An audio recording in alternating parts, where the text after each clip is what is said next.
forklift driver.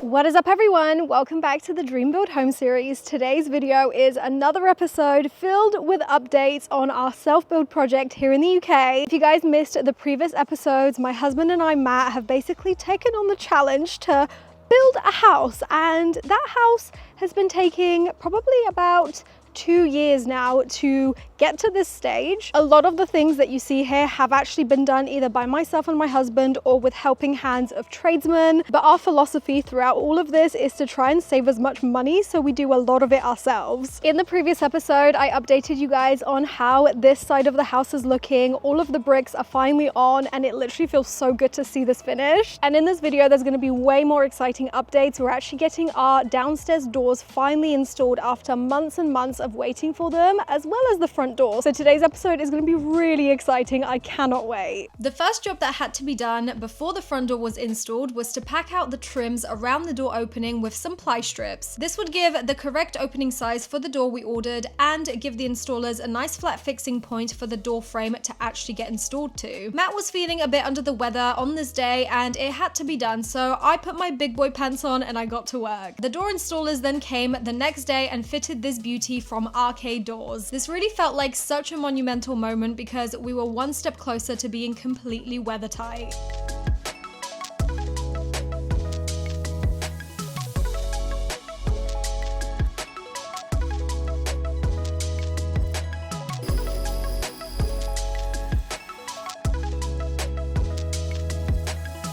Alright guys, so the front door is finally in. Oh my gosh, this has been such a monumental moment. We've been waiting for this for so long and it's finally here. Come have a closer look. Right, so here it is. This is the beauty in full glory. Oh my goodness, it looks so good. And when you just look at this area of the house, you could almost believe that the house is finished. I think you got to kind of get up to it close to see the pattern, but yeah, this is one piece of ceramic. Oh, so beautiful. Ocido Nero is the name of this. Yep, and as you can see, it kind of has that like variation. It almost looks like a concrete effect, but really dark. And because we have black aluminium windows and doors everywhere else, we thought this would be a really great sort of thing to kind of spice things up a little bit, but also still go with the rest of the windows. So we opted for a recessed handle design, and actually you can't really see it very well right now during the day, but it does have an LED fitted behind, I think here. You can kind of see the glow. But at night, this looks so freaking cool. So yeah, I really like how modern the handle is, or lack of handle. And also, you don't have to use the key to get in. You can use a key if there's a power cut, but you've got a keypad and fingerprint scanner there. Yes, so we've already programmed our fingerprint. I'm gonna show you guys how that works. You literally just put your finger, there you go, and the door just opens. Oh, it's so cool. Yeah, it actually doesn't feel very heavy to push. It's such a big door and you would think that it's so like bulky and heavy, but no, it works really nicely. You can feel the weight behind it. It's just very smooth. Yeah, it's very smooth. The fitters did such a grand job, so really happy with it. Yeah, and you can see the thickness of the door. It's a good chunky sized door, isn't it? Yeah, and it's got quite a lot of hinges. It's actually got 4 hinges. So yeah, really cool. I don't know what this is. What is this? Electrics? Yeah, that'd be the 12-volt cable. We didn't go for the concealed hinges, but no, it doesn't really matter. It's a good option, but we didn't mind the look of the hinges. We thought it looked kind of cool, if anything. And also, the door is different from the inside, so come on in. I'll show you guys how that looks. We still have the protective like styrofoam over the handle, but on the inside, we just opted for a matte black finish. So that's literally all it is. And then the door handle is this huge, like square kind of bar. You can actually customize these doors so you can have whatever handle you like with it, but this is just the one that we opted for. On the inside, it just has the deadbolt, so you can obviously lock the door, and then it has the press, so you can open the door like that. So it's all automatic. But yeah, should you have a power cut, you can obviously use the key entry as well. Obviously the downstairs is nowhere near ready for any kind of wiring, so we just have the cable sort of dangling down in a makeshift sort of formation, and we've just got it like, yeah, plugged in into an extension lead, but it works for now. So yeah, we are so happy with this door finally being in. And by the way, this door is from Arcade Doors, in case you guys are wondering. If you're looking for a luxury kind of door that's super customizable, I would say this is your go-to. Yeah, we did check out like P&R, we checked out Spitfire doors, but this company, Arcade Doors, they came out on top, most customization. And kind of just the best looking doors, to be honest with you. Oh, definitely. Also, I really like how the threshold is really nice and low down. So on the inside, we're gonna be able to basically pour a screed and a micro cement right up to this trim. And it will just mean that everything is like really flush all throughout. Well, that's a building reg anyway. These days, you need to be able to push a wheelchair in a house quite easily without having any issues.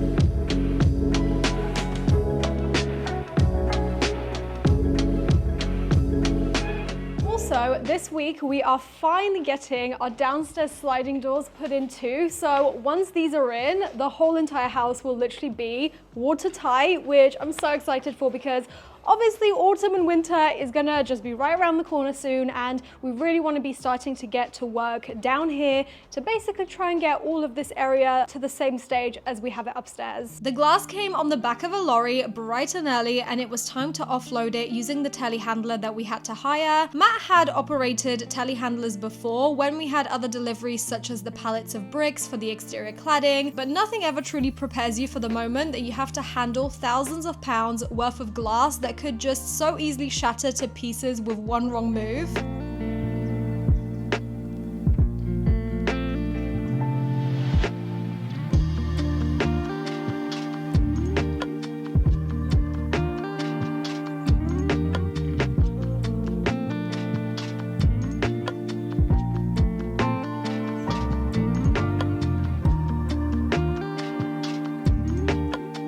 Handled it like a champ though, and we got the glass safely unloaded. So guys, the frame is finally in. It took the guys about 2 days to put this in, as this is a new frame, so they were basically getting trained on site to put this in. I'm pretty sure this is the first frame of this kind from Sunflex that has arrived in the UK. These sorts of frames for doors are very, very popular in Europe. I think they actually originate from Germany.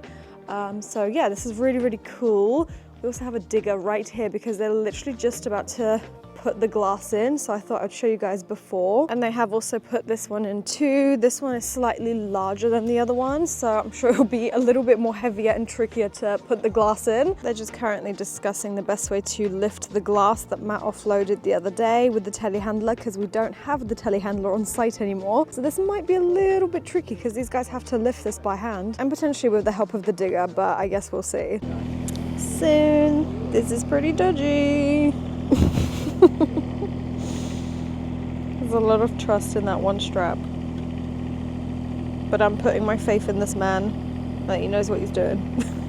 During the glass fitting, we were super lucky to have some amazing weather and no rain, which definitely made the process a lot smoother. I have been told that when it rains, the spider crane suction cups can sometimes slip on the glass, which really freaked me out. So rain definitely gives the whole process a bit more of an element of risk, so I was glad that the weather gods were on our side this time. Alright guys, so we have this huge spider set up right outside our house. This is what's called a spider crane, and this will let the glass be put into the building. But from my understanding and some of the chit chat that I've heard is that it's going to be quite difficult, just because this thing does not move. So once the glass is attached to it, that is it. It has a bit of a swing left and right, but because of our glue lambs and the fact that we have an overhang there, it is going to be a tricky little shimmy with the glass to actually get it into the frame. Essentially what they're going to be doing is getting this glass over all the way there, and the problem is with that is that the surface that they're going to be dragging it on is all this like hardcore, which is not level at all. There's an element of like tarmac from here to about the spider crane, but after that it gets pretty rocky again, so it is a huge risk because the glass could just tip and the corner could crack, and that's what they're kind of concerned about. All right, off it goes. If only it was all grass. It's gonna get harder with the rubble. What? Yeah, you're all good for rocks mostly. Oh, the wind's coming.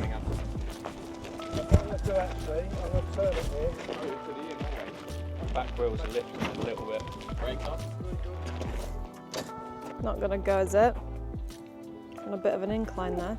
I see the back wheels a little bit touching.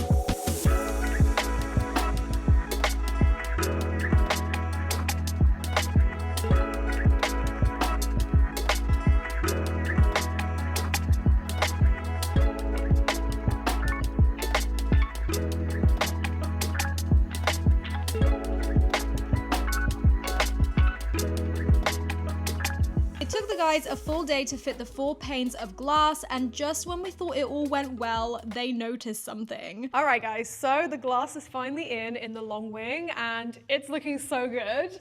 But there is a little tiny issue.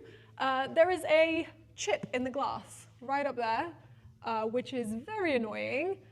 But the company that this glass has come from has already said that they will put it right, so I'm not too worried. It's not going to hold us up too much because we can still like pull the screed in here and whatnot because the frame is already in position.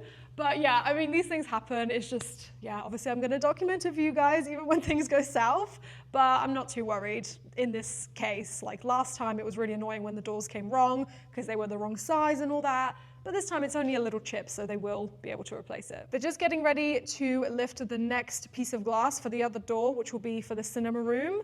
So I'm excited. The next step downstairs was all riding on these doors being fitted for months now. So when they were finally good to go, we were able to pour our finishing floor level screed. First, we had to prepare the floor with this black dump-proof course, and then comes the insulation sheets from Travis Perkins. I think at this point we have to be their best customers. So Travi P, if you ever need a brand ambassador, I'm your girl. It took us a whole week to insulate the whole floor downstairs with the kind help of my dad. This is a task that seems super quick and easy when you watch it all sped up, but trust me, I wouldn't wish it on anyone.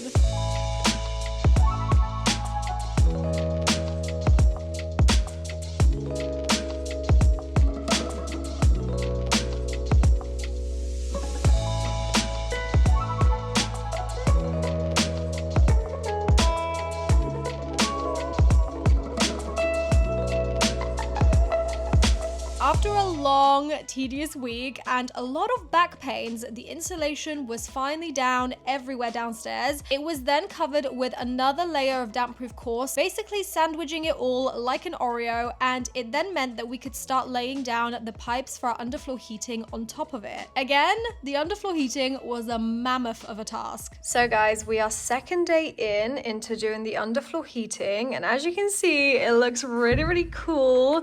There is definitely a lot that goes into this, like a lot of pre-planning. Luckily, Matt has done all of his research before taking this on, and he felt that we were obviously able to do it ourselves.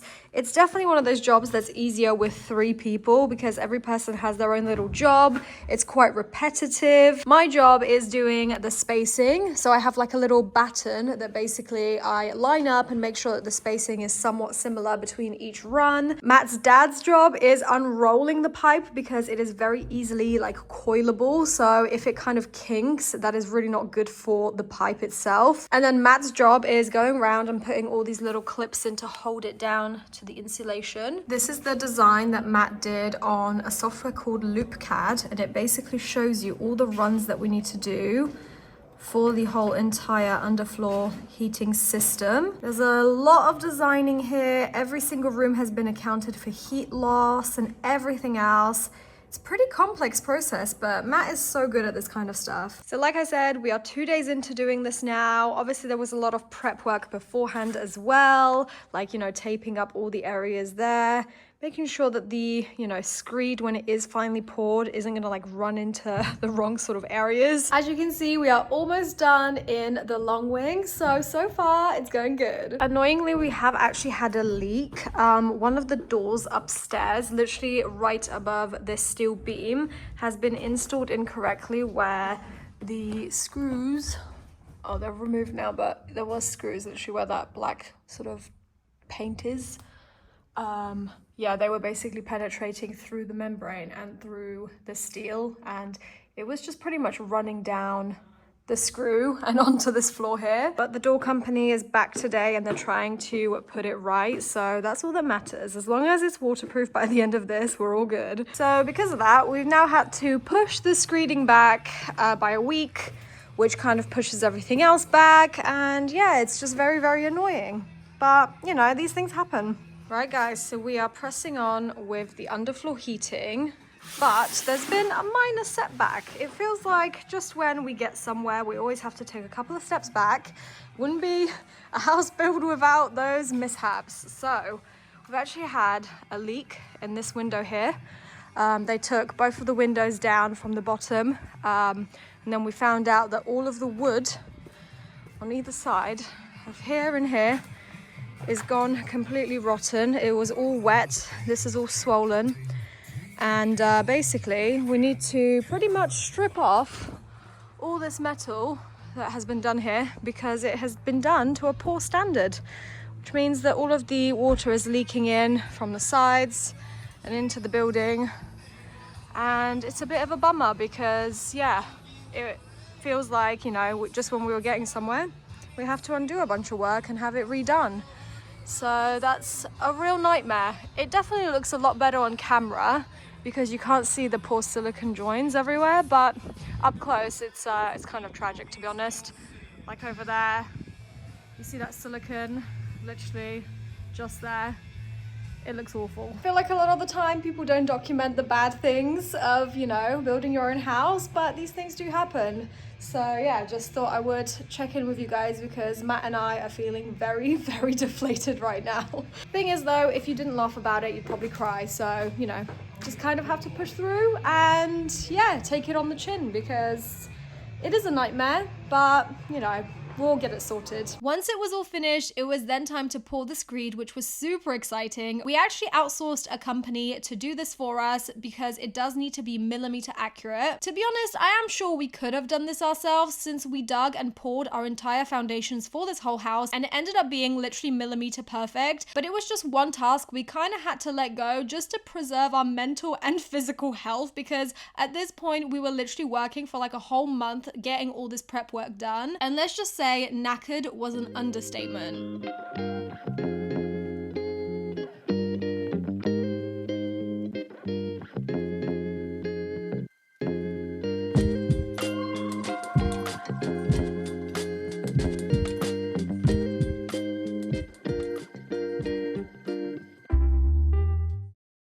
We managed to get in some extra hands to help us with applying the airtight membrane to every single wall downstairs, which I then had to go around and tape all the joins of with this airtight tape. This took a good few days and it was actually quite satisfying, although repetitive. Once it was all taped, we started building the stud work for the service void for our electrics and for our plumbing. It's exactly what we had already done upstairs, but somehow this time it was a lot quicker, which was good. Seeing it all come together like this is so exciting. We even started building the stud work for our media wall. Here is a very bad Photoshop generated render of what I kind of want to do with this space. We've got the same brick slips from the outside wall wrapping inside around the fireplace area and then a TV mounted above. I would also love to have some kind of wood ceiling above this area just because the flooring is going to be a micro cement color. So I think adding wood accents to the ceiling and to the left wall will definitely add a lot of warmth and homeliness. All right, so here is how the doors are looking from the outside. I absolutely love the effect. It almost looks like it's just like one big